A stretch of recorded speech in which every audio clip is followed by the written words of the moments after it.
let's get a shot of that picture. Okay, and this is, whoops. When do you say this, when would you say this picture was taken? Well, now, my father, how old do you think he looked there? Do you think he was a teenager? Yeah, probably. What?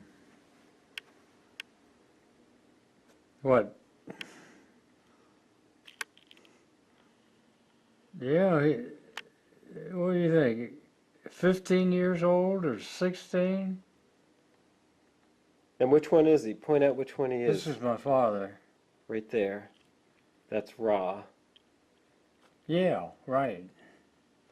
And that's his mother and his father, his grandfather Warner, and that's grandmother Warner, Alice.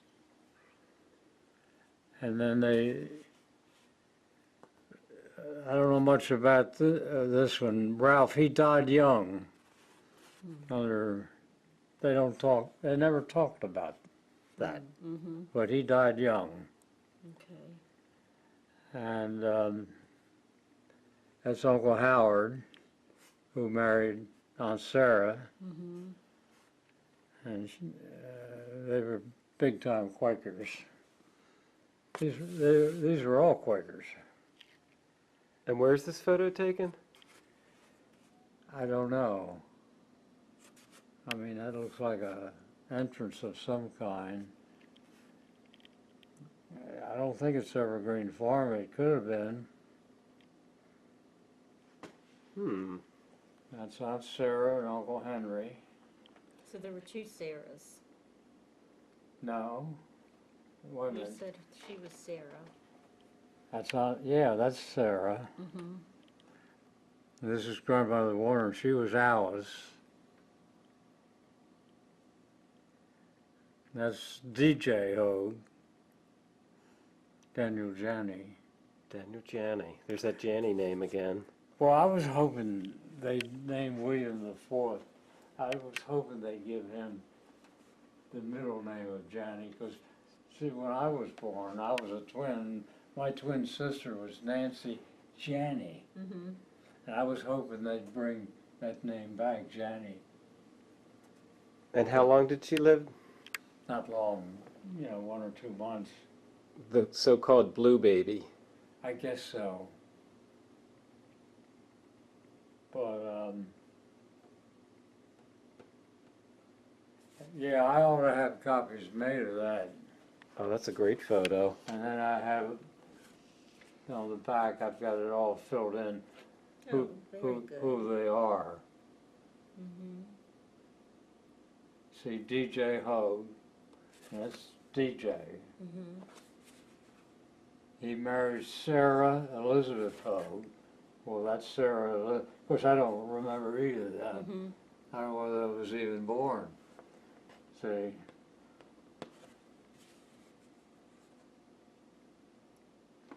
And then Henry Taylor, that's how the Taylors came in. I remember him. He was a neighbor. So the Taylor side of the family came in through him, Yeah, which lives on, Ashley Taylor Warner. yeah. Taylor would have been a nice middle name. Mm-hmm. You know what? I've seen two people. The girl that checked us out at Big Lots the other day was a Taylor as a first name. See, there's Uncle Henry and Laura. There's Uncle Henry and Laura, Sarah, Alice, my father, his father. No, that's my father's father. That's grandfather Warner.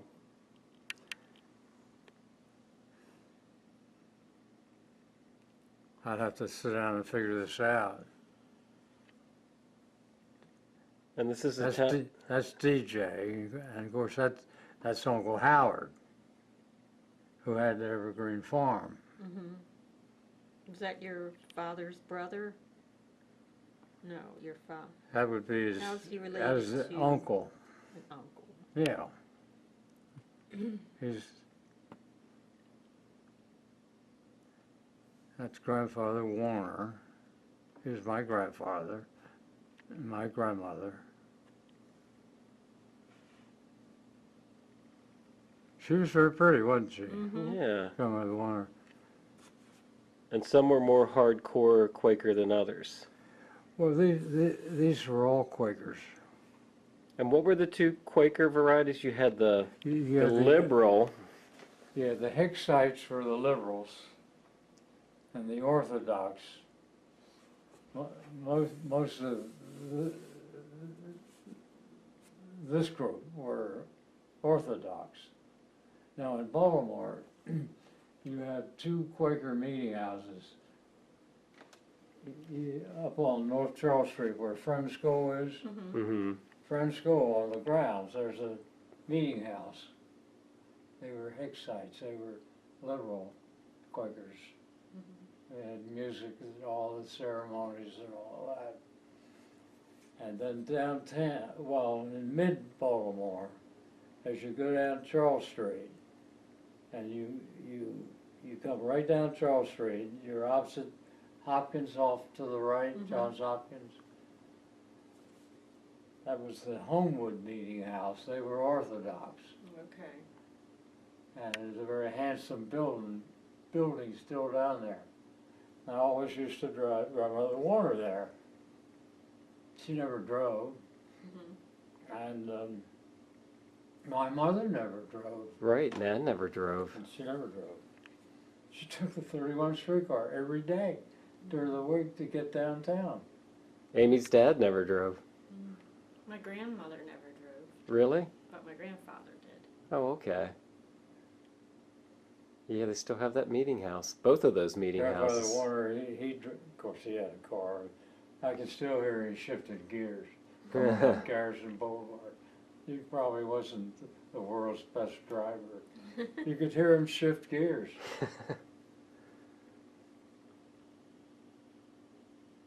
But that's a great photograph, really. Now, Rod looks like a teenager there. Yeah. Your father. Now, he was at Friends then? French school was then downtown. Oh. And I have another picture around here somewhere. My father, who played basketball there, there was a flag pole right in the middle of the court. They had to play around that pole. That's crazy.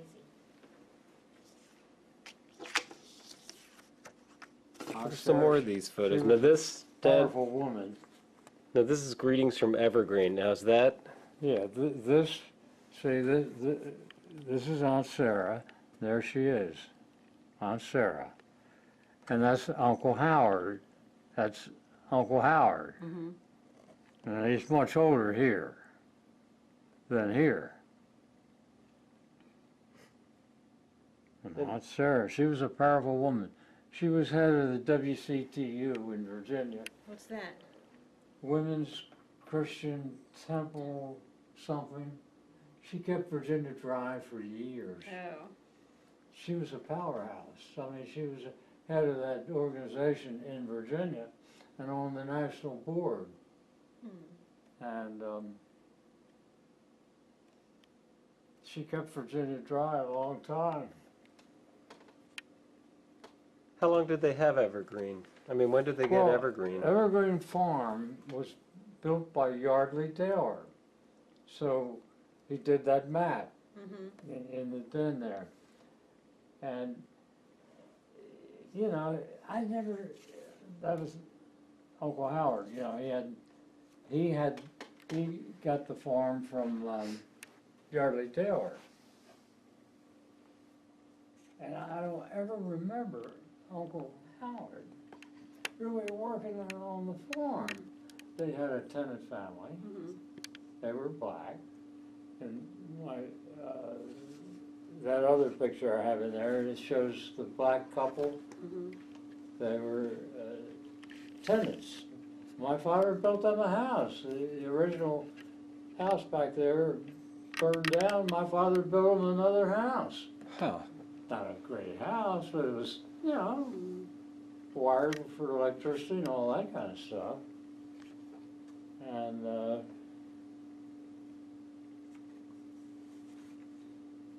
And you said now, like, now that's Evergreen Farm, that's not a good picture of it. what do you got there? That's the front of Evergreen Farm. That's a postcard, That's a too. postcard, yeah. This is the barn on Evergreen Farm, the barn. And that still has, to this day, scorch marks on it, caused by federal troops, Oh, wow. cavalry that came over from Winchester, and they threatened to burn down the house. And I guess it was Aunt Sarah and Uncle Howard that talked them out of burning the house, so they decided to burn the barn. So the barn is still standing to this day. But you can see scorch marks on it. Huh. That's a great photograph, I think. That's on the entrance to Evergreen Farm. That's the front porch behind them. And, you know, he was very handsome, right? Mm-hmm. Tall. And all he liked to do, he had the tenant family did all the work on Did all the farm. farming. And then they had a foreman, Lawrence Taylor. And he was kind of the manager of the farm. He lived right up the road from the farm. Now there's my father in his basketball Oh, here we uniform. go. That's he. Let's see. Which one is he now? That's my father right here. All right. Nice uniforms. That's the old Friends School, which was downtown. They all were, right? St. Paul's. I don't know They how moved that out. got in there. That's an iguana. I took that on Galapagos Island. And He wasn't a pet, though, like the goat. Now that's Billy Is that Billy Jr.? Jr. That's one of my favorite pictures. I Oh, think let me that's see a that. great picture. Is that him at Evergreen? Evergreen Farm? What's that in the background? Ducks, a little family of ducks. That's where they roosted. See that. I think that's a great picture. Now this is Evergreen Farm in its prime. It was neat. gorgeous. You had 3 acres of beautiful gardens. 3 acres was all the garden tour every year. Wow. They had a garden tour. And that's the farmhouse. And then my father inherited that farm from Uncle Howard. And, you know, Dad operated the farm. My father was a wonderful doctor and one of the world's worst farmers.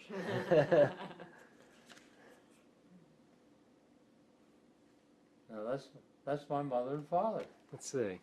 They're standing in that archway. Oh, that's a good shot.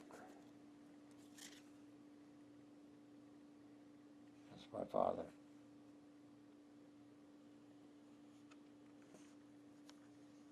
Oh my goodness, look at Thanksgiving Nan. Picture. Huh? Look at Nan. Man, yeah. Kind of Joan That's Crawford. the same. That's 1952. Is that 1952? 2604 Garrison Boulevard. That's, yeah, Forest Park, Forest We Park. should go there. where I grew up. We should go. It's very different now. My Yeah. father really knew how to carve. He was a good carver. He was a good carver. Well, you inherited that. Yes, that's my father. Then- You know, standing in that archway, and that other picture's Uncle Howard, and I'm sure standing in that same position. Oh, I like that. By the arch. And this is that's Evergreen Farm, as you stood on the front porch and you looked out. And you Is that had another postcard? gorgeous gardens, and rose bushes, and it's on the garden tour every year. And Wow. this is my father. He looks like he's, what, 16 or 17 there. Yeah. I don't- find that it's really difficult to tell with old photographs Mm-hmm. how old people are because I don't think I I've don't ever know. seen him with hair. just Now this is my mother's mother. She lived on North Charles Street. 2612 North Charles Street. 2612, yeah. 2612. Which later became the city paper headquarters. And here's Evergreen Farm. You know, as you stood on the front porch, there's part of what you saw. It was just gorgeous. it's like Longwood Gardens or Oh, something. Ladue. Yeah. Yeah, look at I that. mean, Yeah. off to the right, the flower beds and all that. This was taken from the front porch, I would assume, and you're looking down. It sloped down, and then when you got here, it started to go up. And all these gorgeous trees. It was someplace. And when my father inherited, you know, he finally he inherited and he kept it for I don't know 2, 3, 4 years. Spent a lot of money improving the house and all that. But he was living here. Yeah, and they'd go down on the weekends. And I say, when he had the farm, there was a drought. And God, he had to go out. He always had some cows. We had them all the cows named. My favorite was a cow called Charlie Hogue. Charlie Hogue? Charlie Hogue. That was the cow's name. There's Evergreen Farm. And that's my father right there. You'd have to, but see, that house is still standing. Right. Let's see that. That house was built in, Oh, that's a good shot. I Let's guess see. around, I don't know, I'd have to think real hard, but 1890 or something like that. Huh. This is the same shot of Evergreen Farm Ooh, in color. in color. Nice. And you can see, It's like a postcard. yeah, What does it say? Evergreen Farm, Lincoln, Virginia, Dr. and Mrs. Howard Hogue Warner. Now you said like in Baltimore you had all those problems with what was it? With polio, and then Every summer, back in the 30s, I mean, the medical fraternity didn't know much about the cause of polio or anything then. So every time there was a polio scare or wave, my father, who was a doctor at that time, he'd send my brother and I to Evergreen Farm. And we'd stay with Uncle Howard and Aunt Sarah. And we both smoked then. uh-oh. And the Quakers did not Aunt Sarah, approve. that was absolutely taboo. No. So one of us would, you know, raise the window, my brother and I, and we took turns, and one of us would have a fan, and you'd smoke a cigarette, and then either Howard or I would, with the hand fan, we'd push the smoke out of the bedroom so Aunt Sarah wouldn't smell the smoke. This is a timeless tradition. I've done this myself, as did Nancy. Evergreen Farm, the second floor, let's see, it had one bedroom when you got upstairs, and then facing the lawn, you had a front bedroom, and going down the hallway, you had 2 or 3 bedrooms. It was a large house, I mean, and it also had a third floor that had bedrooms in it. Wow. But they were, you know, Now, when you went down the last time with Billy and me, and they'd done some changes to the structure. they didn't change the structure much, but I mean, the third floor was still there. yeah, the third floor, the house is still there. I think they added like a little side thing. And my Side father porch. sold that place for It had 140 acres, gorgeous grounds and all that. And he sold it for $48,000. That place today, 25 miles from Dulles International Airport, would probably be worth a couple Millions. $1 million. Couple million, easy. Easy. And I couldn't do anything. Hell, I was in my teens. That was before World War II. Yeah. Not too long before that.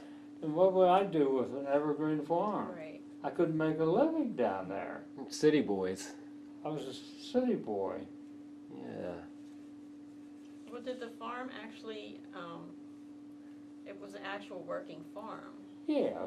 What kind of crops did they grow? Well, you couldn't grow too many on 140 acres. Right. And it's rolling countryside. Mm-hmm. That part of Loudoun County, like this. It wasn't a great farm, is it? And Uncle Howard, I never ever saw him work on the farm. He delegated. He had the tenant family that did all the work. Before machinery came in, he had horses, work horses. They pull the plows and all that kind of stuff. So, And they were cows. when Dad had the farm, he had maybe 20 cows in there. And my father was a wonderful doctor, but a terrible farmer. And then he grew up on a farm. Huh. He was born on a farm. Mm-hmm. But the Quakers they kind of kept to themselves around that part of Loudoun County. The hub of the Quakers was in Waterford. And you Mhm. went to Waterford. Right. It's beautiful. And that was really almost entirely a Quaker little town. And that's still, Waterford, very, very wealthy people over the years have bought all those houses.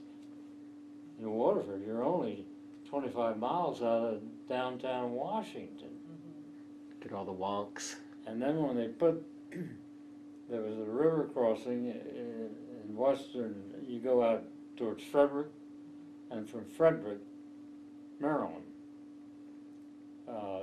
you kind of took a left, and you crossed the Potomac River, and on the far side of the river, there was Virginia. On this Maryland side, What is it? Harper's? No, it's it's near a town called Brunswick, Brunswick. which was a rail center, a big rail center, and all the trains heading west, towards Chicago, they went through Brunswick, which was a railroad town, really. That was the main line west on the railroad system. And you crossed the river, you were in Virginia. Maryland on one side, you cross the river. There was an old plank bridge there originally for automobiles. And you crossed the river and you came out in Virginia and you went up this gradual rise of the land and you got to a town called Lovettsville. Lovettsville. And that was a kind of a German community, and Germans, and that's where the Warner Line came in. Mm-hmm. And I have a lot of German blood in me, I guess, but you never know it. Everyone assumes Warner's German. Did you say there's a lot of Scots? There are a lot of Germans who were English. Mm-hmm. George Washington's grandfather was a Warner. Yeah? Oh yeah. Now I could claim I'm related. To the father of our country. Why not? Why not? But Lovettsville, your mother and I, we went up, we, you know, we used to go down to at weekends at Evergreen Farm. That's when my father owned it. And I say during the 1930s we went down, my brother and I were sent down there because my father wanted us out of town because of the polio scare. The polio cure. But the Warners, the Quakers were very tightly knit as a group. And you had the Taylors, the Hogues, the Warners, and so some of that rubbed off on me, I think. And you said in down in that area around Evergreen, during the Civil War, you had like you split sides, right? You had a northern contingent down there. In that part of, you know, Virginia, Loudoun County, you know, you had, say, you had two forms of Quakers, the Orthodox and the Liberals. The Hicksites were the Liberals, and I was, you know, my group, they were Orthodox. They were, and Asa Morjani, you've probably heard of that name, he liked to play the part of the country boy. He had a degree from Columbia University, but he always passed himself off as a country boy. He was bright as a whip, shrewd. Played down as learning. Huh? Played down as learning. Played it down. He liked to run that. He owned mills. I said mills down there. You know, they ground grain and all that kind of stuff. But he always liked to play the country boy role. But he was bright as a whip. So what did Nan, your mother, what did she think of the farm? Because she was very city. She loved it. Did you love it? Oh, yeah. Now, how did those two meet? Because, you know, that's kind of polar opposites in Quaker and then Nan, who my mother enjoyed could get along city. with anybody, you know. But the Quakers, I can remember going down there and going, you know, when there was a polio scare, and I'd stay down there with my brother for days at a time. And we'd go to the Quaker meeting house for services and all that. My mother would never do that. But and you and Howard were sneaking smokes. Boy, if your dad had found out. Because he never smoked or drank, right? He was... Oh, no, never. Strictly healthy. He was a doctor. He was a doctor, born on a farm. And what did you guys smoke? Were you Lucky's, unfiltered? I used to smoke Lucky Strikes, I remember that. I hated Camels. Camels, really? Oh. That was Sinatra's. I think that's what my grandmother smoked. Is that right? Or my grandfather. Now I don't remember which one it was. And these were unfiltered back then, right? Oh, yeah. That was my grandfather. And then, I can't think of the cigarette that came in with a filter on a cigarette. I had a customer here in Baltimore. I was a broker then. And I'd get reports from him, you know, if a cigarette was rated hot stuff, I'd buy some for my customers. Because I got it right out of the horse's mouth, the company that, you know, that made the filters. Some people refused to switch over to them, the filters, but it was gimmicky. I think John Wayne was one. Galapagos salads. Is that the iguana? That's the iguana.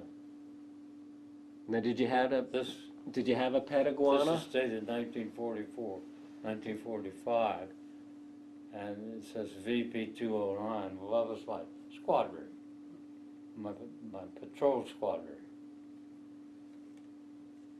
But you didn't have a pet iguana. You had a pet billy goat, right? This is an iguana. Tell me about the billy goat, Dad. And you know, out in Galapagos Islands, you know, where we had our little base, wasn't anything to do. Middle of nowhere. go to the officers club. That sounds very fancy. Mm-hmm. There's a wooden shack with, I've got a picture of it in here somewhere. Do ya? Wait a minute. Let's see. You got her? The top drawer. Is it here? Let's see. Oh yeah. You got a whole folder in here. Yeah. You heard of the goat. This is one I was based in Galapagos. That's me. Oh, let's see. I've taken on the little island where we were stationed. What was the island's name? I think it was called Seymour. You had North Seymour and South Seymour. Mm-hmm. And this was our famous pet, Blackie, the goat. That's the goat? And we'd Is get that you? Wait, who's that? I don't know whether that's me or not. But we'd get him at the officers' club. It was a wooden shack, just like that.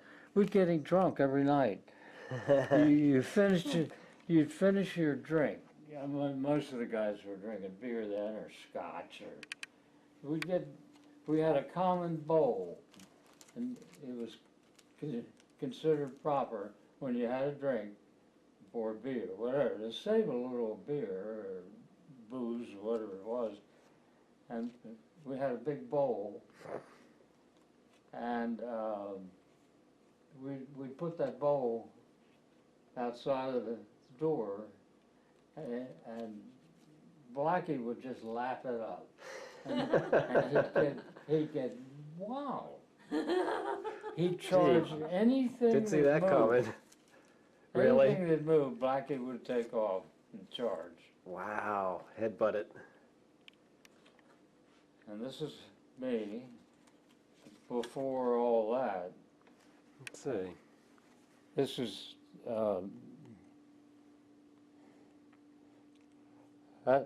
that's the little airport down on the river where I learned to fly. That's my instructor at that time. I learned to fly in a plane like that. It's like a Piper Cub. That's me. Huh. This isn't the instructor that said, Warner, I'm giving you 1 mark for being, what, 5 seconds late? He was a tough instructor. He was a male pilot, U.S. male. And those guys were fantastic pilots. He could do all kinds of things. He had a hot plane, not like a Piper Cub or anything. They were hot planes. They had a big engine, and he could come down the runway full throttle and just rock the plane back and forth. It was hot stuff, and he knew it.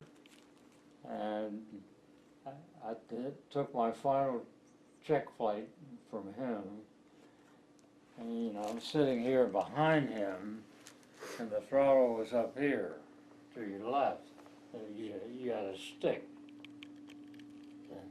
that maneuvered the plane.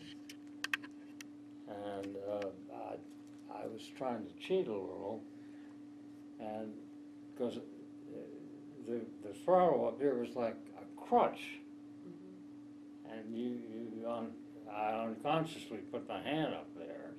I didn't think he was looking, and he saw it. He said, Warner, you take your hand off that, and if you do it again, I'm going to land. He said, I'm going to smack you right in your nose. And of course, I did. I immediately stopped. Quick learner. I was a quick learner. I really was. Whoops. So Galapagos, not much to do down there. Officers. Well, what are you going to do on Shack Galapagos Islands? There's Mhm. nothing there. Take pictures of iguanas. There wasn't one green thing on that island. and you look right across, half a mile away, and there was another island, everything green, and But you were on the non-green island.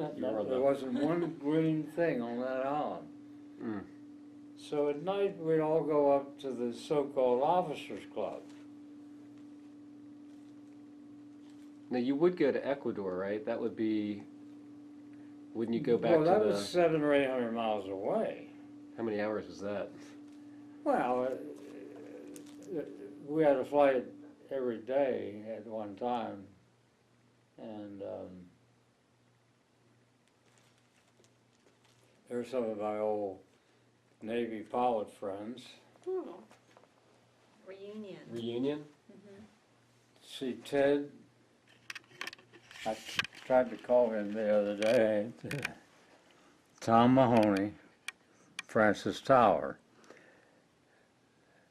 I tried to call Ted Walmuth the other day, and the operator cut in and said that number's no longer in service. Oh. And that means he's no longer among us.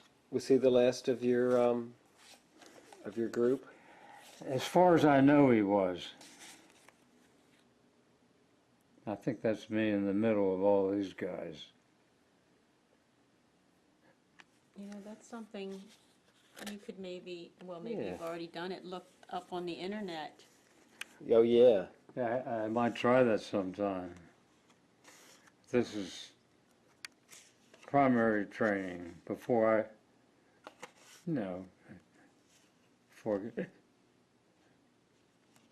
that's my instructor at the time. That's probably me in there. This was Marshall College. Oh, that's you. Is that you? That's me. That's taken at Marshall College. Marshall College? Where's that? I guess it's in Virginia. Oh, there you are. Somebody wrote my honey on here. Ooh. That was my wife. Is that your instructor? Before, at this point, see, I was taking lessons in Marshall College. That's where I soloed, Marshall College. I remember my solo flight. Here you go. It was right on the river. I guess that was the Elia River. And I came in for the landing, and it was a little airport right on this river. Not too far from, I guess it was Cincinnati, I'm not sure. I have to look at a map. And I read the windsock wrong. In other words, you remember the windsocks? Mm-hmm. And if the wind was blowing in a certain direction, the sock would fill up. Right. And that was your guide, which way the wind was coming. Mm-hmm. And it was very important that we do that and do it correctly, because let's say you had a 20-mile wind, well, that knocked 20 miles an hour off your airspeed. Mm-hmm. And I read the sock wrong. Uh-oh. And then this little airport on that river, American Airlines came in twice a day. And this was about dusk. And I read the windsock wrong, 180 degrees wrong. And I made a downwind landing just as the American Airlines plane came in. Yikes. And I was as close to that plane going the opposite direction as that wall. Wow. Oh my It God. was dusk, and he didn't see me. But I saw him. I Wow. thought, my God, this is probably my last flight. And he didn't see me. Wow. So I got away with it. I can only imagine how close you are. That's less than 50 feet or Yeah, 30 it was feet. less than 50 feet. Whoa. The adrenaline was I pumping said it was in. about 6:30, it was getting dusk, Mhm. and that's how I got away with it. Whew. So I had a lot of luck going for me. Big time. Wow. Yeah. It's the lucky strikes.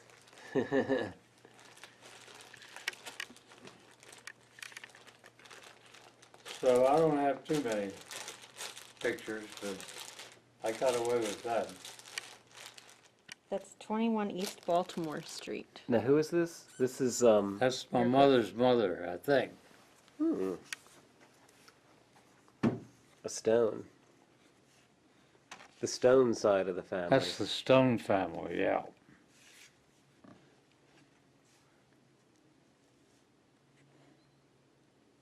It was a big deal to have your picture taken Oh, back yeah. in that era. And they're all retouched. I love that. Neat. Well, tonight, you all are watching Downton Abbey? Oh, yeah. Well, we have to catch up. I might just jump in. We I'm going to skipped start taping a it. couple seasons we missed. Yeah.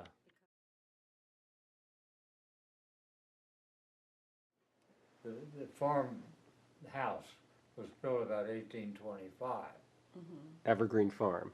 and there are those who wrote in that period that it was part of the Underground Railroad. In other words, the slaves who escaped from further south, that was considered underground stop. Evergreen. And they stayed at Evergreen Farm. Because they had that activity in the area, right? Oh, yeah. Like the schoolhouse there and Oh, yeah. And Evergreen Farm, it was 140 acres. In addition to the farmhouse, there was there was a little house there for the help. mm-hmm. And they hide them somewhere on that farm. They were on the right side of history I guess. in the Quaker enclave there. Well, that lady that now owns Evergreen Farm, that couple we met during the trip, she wrote a little like young adult novel about that, the Underground Yeah, right. Railroad. Yeah, they've done a good job of that place. Well, listen, I better get going. All right, we'll let you go.